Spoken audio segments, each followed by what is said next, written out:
Mariners were ahead 4-3. How did you feel going into the eighth? I actually felt good. Probably shouldn't have, but I thought, you know what? They withstood a Dodgers rally.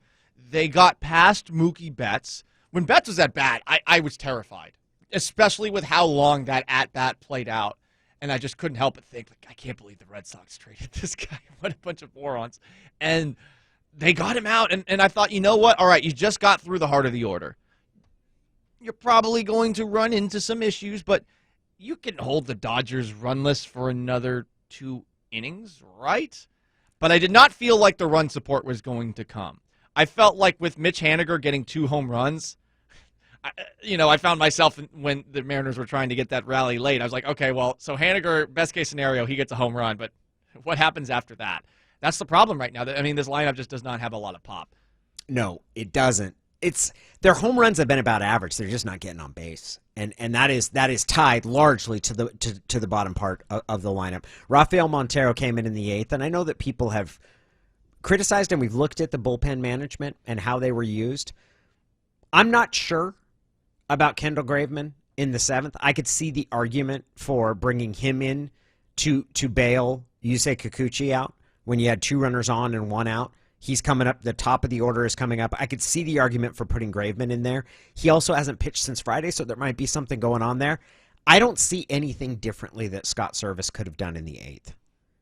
I don't see, once you've made that decision, Misiewicz, and when he pulled him out, and you have Rafael Montero in the game in the eighth inning, that's Montero's inning.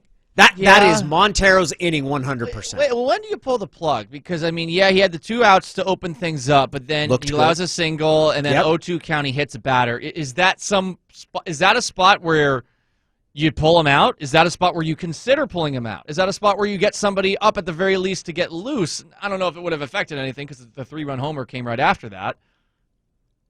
I don't think so. That's his job, man. He's a professional. That's what he's paid to do. And if you don't have someone, you go to the guy that you trust to do that job. That's his role. And the fact that it didn't turn out when here it was, he ended up. I think that hitting Beatty at an 0-2 pitch, putting him on. He's got runners on first and second. Then there's 2 outs. I think it affected him because his first pitch was low and out of the strike zone, and then he ended up making sure he threw a strike. And Gavin Lux, who is the Dodgers' second baseman, absolutely made him pay for it. And here's the pitch on the way, swinging a high fly ball into right field and deep. Haniger going back to the 1-8 track to the wall. Goodbye, baseball. Gavin Lux with a 3-run home run with 2 outs here in the bottom of the 8th inning. And the Dodgers now have the lead 6-4. Side note, I'm now at the point where whenever I see Haniger running towards an outfield, a ball hit to the outfield, I'm just praying that he saves the day. Because remember on that single that got 2 runs on the board for the Dodgers, I thought he was going to catch it. It dropped right out of his reach. And he had made that catch earlier in the game to get Kikuchi out of a jam.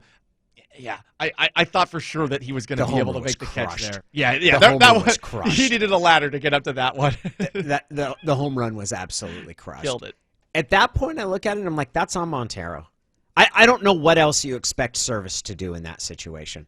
Like, he's supposed to anticipate that the guy that they've trusted as their setup man, who cruises and gets the first 3 outs that he's asked to, 1 to end the 7th and then the first 2 in the 8th, that after he hits a batter on an 0-2 pitch, that you need to be prepared to pull the plug on him because he's shown some.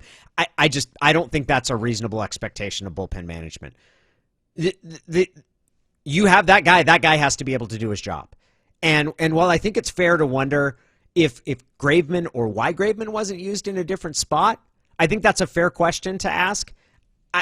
The 8th inning, that's on Montero, man. And if he can't be trusted in that situation, then it's on the team to go and get somebody else to do it. Well, okay. So how do you go about doing that? And do you consider going about doing that? And it's not to say, again, the bullpen has pitched well this year, and we are, of course, overreacting to this. The same way we would be don't overreacting to a football game.